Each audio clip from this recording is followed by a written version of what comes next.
Tadbirkorlikni rivojlantirish, yangi ish o'rinlarini yaratish hamda aholi bandligini ta'minlash bugungi islohotlarning muhim yo'nalishlaridan biri sanaladi.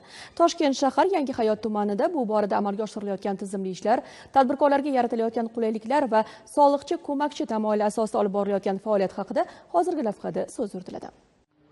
Yangi Hayot tumanida tadbirkorlarni qo'llab-quvvatlash, muammolarga tezkor yechim topish va ochiq muloqot muhitini yaratish borasida tizimli ishlar amalga oshirilmoqda.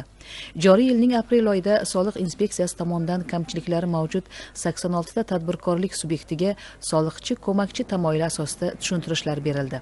Natijada 470 million so'mdan ortiq qo'shimcha soliq hisoblandi. 331 ta korxonada 119 nafar xodimning bandligi legallashtirilib, bir oyda 294 million so'mdan ziyod soliq tushumi ta'minlandi.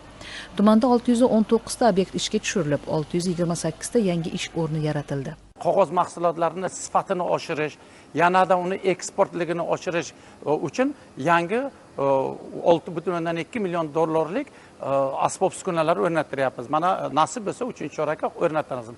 Bir e'tibor bersak, mana shu ishlarimizni rivojlantirish uchun va shu ishlarni sifatli amalga oshirishimiz uchun yoshlarimizga doim maslahat beradi. Mana asosiy shulardan biri 25 yoshgacha bo'lgan yoshlarimizni ishga olgan paytimizga ularni ijtimoiy to'lovlarini qaytarib berish sharti ham bor. Bu summa taxminan bir 100 millionlarga borib qoladi. Bu 100 million summani biz o'zimizda aylanma mablag'larimizga qo'shib, yana undan qancha daromad olamiz? Bu juda ham katta yordam bo'ladi. Men bundan mamnunman. Vaqtincha moliyaviy qiyinchiliklarga duch kelgan 150 ta tadbirkorlik subyektining faoliyati qayta tiklandi. Xatlov natijalariga ko'ra 181 ta yangi tadbirkorlik subyekti ro'yxatdan o'tkazildi. Mahalla yettiligi bilan hamkorlikda 1000 dan ortiq fuqarolar o'zini o'zi band qilgan shaxs sifatida ro'yxatdan o'tdi.